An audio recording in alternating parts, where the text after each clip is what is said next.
And I'm Jenny, and today I'm going to talk about our positive induction story, because when I found out I was probably going to be induced, I couldn't really find too much that had like a nice story to it, where people weren't getting induced as an emergency or for like any other okay reason. I was meant to be getting induced because they thought Orla was going to be enormous. My other two children had been £10.8 and £10.9, and they scanned me and it looked like she was about £10.5, about 38 weeks. And then they scanned me again on my due date and it looked like, again, she was sort of like over 10.5. So the consultant made the decision that we should induce this time. She's my third baby. And I don't know if the decision was kind of made a little bit because it was the very first week that lockdown happened with all the COVID stuff and everything was up in the air with all the hospitals, and I think the thinking was sort of like, well, you're here now, if we send you away for 2 weeks the things might be different, we might not be able to offer like the same care, your partner might not be able to be there, but like as it stands today we can get your baby out. So we just nipped home, packed a bag and went back, and my husband was allowed to be with me for part of it. He nearly got sent home because the rules sort of changed while we were there, but instead sort of everything moved on a bit, so he was able to stay for the whole thing and got kicked out sort of shortly after. But again, that's sort of more of a COVID thing than an induction story. So I thought it would be best to tell our positive story, because I think there aren't enough on the internet, and even if there's loads on the internet I still think there could be more, because you want to hear good things about something that you might be about to do. And I'm probably late telling it because Orla's nearly 6 months old now, but again, lockdown and 2 other children at home, there's like no peace and quiet to make a video. So we went to the hospital to be induced. They checked us over, me over, not my husband obviously, and they were like, yeah, nothing's happening, so definitely induce you. And they put the pessary in, and then they sent me for a little walk. Said as much as I could do in an hour, which wasn't much because I couldn't really walk very well because I was just enormous. And the cramps started within sort of half an hour, and they were irregular but like quite frequent, sort of every 10 minutes or so. And I thought, oh yeah, this is like a breeze, this has just worked, I'm definitely gonna have the baby. And I went back to the hospital, and they were like, oh, we don't check you for a bit because your contractions aren't really doing much. So we'd brought a laptop, and we were really enjoying watching past seasons of Celebs Go Dating, because like there isn't much on hospital TV, but 4OD was our friend while we were in the labour ward. And a bit later on they came back to check me, and I felt sure like something was happening because I was having really regular, quite painful contractions, and they checked me over and they were like, no, nothing's going on here. So they gave me another pessary, and within sort of about 20 minutes I was getting like really strong contractions, and they were really frequently, and I was just like pacing around trying to bring the labour on. And again, oh, we don't want that. It went on for about like a couple of hours where I thought, this is it, I'm definitely giving birth. And they checked me again and I'm like, it's 2 centimetres, you probably should just try and go to sleep. Which I did eventually. I nodded off. They gave me some paracetamol to take off the contraction pains, and they just dulled it a little bit, and I had about a 2-hour nap, and then I woke up and there was no contractions, and I was like, oh no, I really thought that this was it. And then I nodded back off. I had another sort of hour and a half, and I woke up to quite strong contractions. Are you okay? Are you okay? Oh. To quite strong contractions, and I thought, oh, this is it starting. And the midwife had a chat with me, and it was probably about 6 in the morning, and she was like, well, it could be, it could just be starting on its own again now. And she said, I won't examine you because we have to get the consultant to check and sign off on a third pessary. So we waited for the consultant to come round. Oh, am I upsetting you? Oh. So we waited for the consultant to come round, and the midwife said, oh, she'll check you over and she'll check you over and she might break your waters. Oh. So when she came to check me over, I thought she was just checking me, and my waters went, and I thought, oh, she's like, they were about to go, I must be in labour. And I was like, oh, that was lucky. And she was like, what do you mean? And I was like, oh, my waters just went. And she was like, they didn't, I broke them.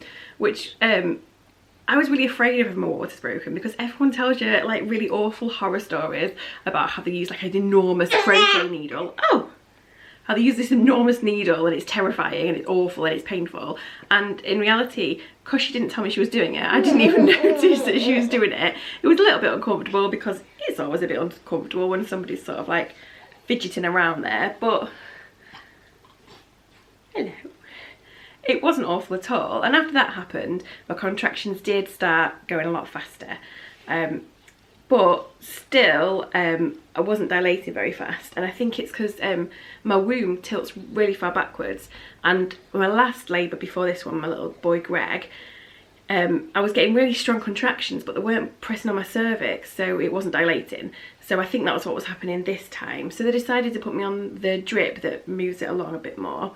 Now, I'd had that when I had my daughter, my other daughter, my older daughter, Emma, and that moved things on really quickly but quite painfully. So they gave me an epidural when I had my older daughter, Emma, which was my first baby, so that they could give me the drip to move things along a bit more.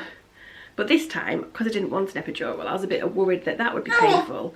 And it honestly wasn't. It was just like normal labour pains. If you've already had a baby, you get like a crescendo of sort of like, oh God, I can't take this anymore. And when you get to that, that is just when the baby comes out. I used to worry that it gets worse than that, and that's when people ask for an epidural. But when you're at the point where you're like, oh God, I can't do this anymore, that is the point where like you don't really have to, because the baby just pops out. So I had the drip.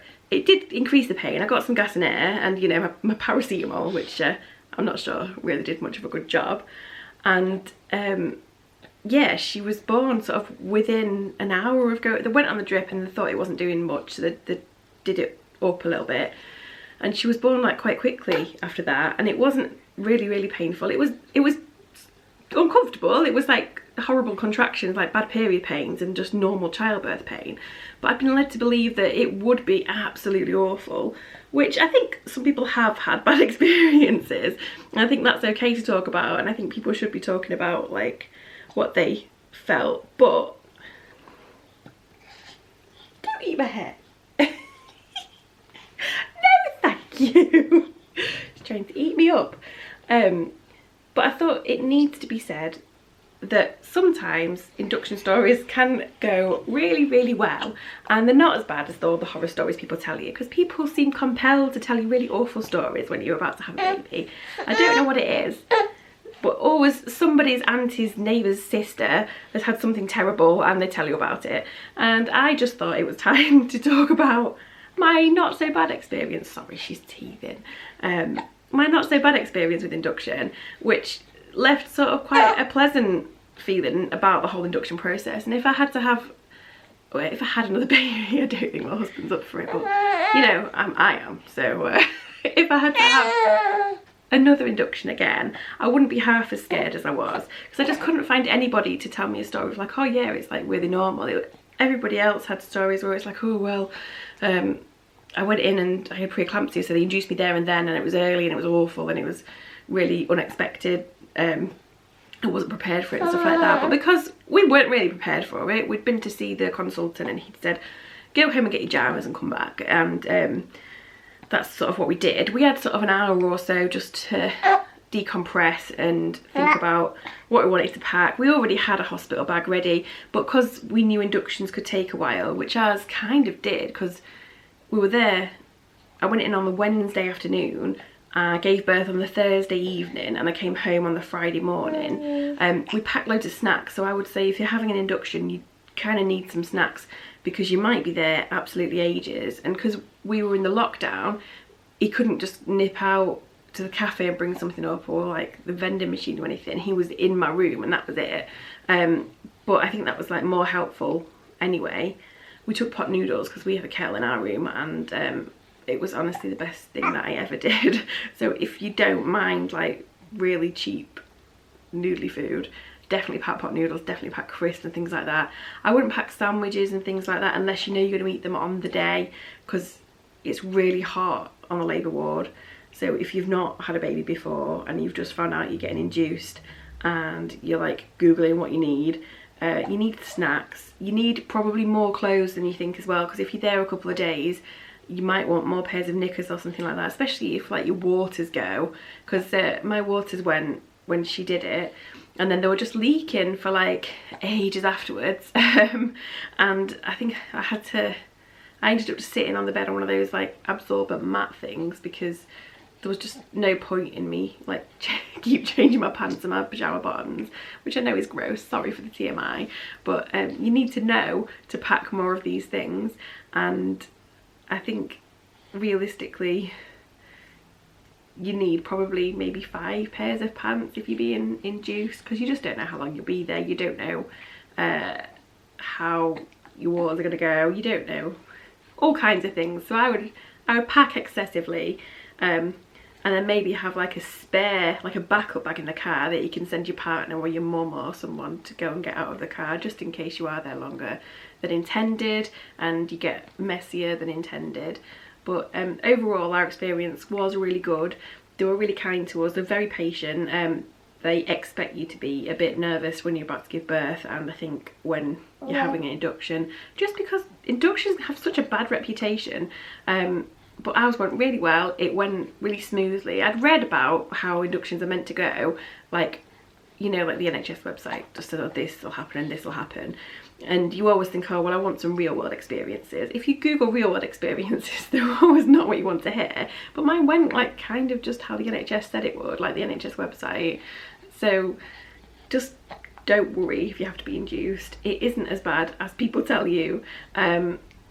Some people don't have a great experience, but most of the time expect it to just go as they say it will go, because they know the stuff, and you know your body too. So unless it's like an emergency situation, then expect things to progress as they expect them to, really. Just listen to them and listen to your body and tell them if you think things aren't feeling right. But it wasn't bad having the pessary. You get cramps straight after, and it's sort of known that you do.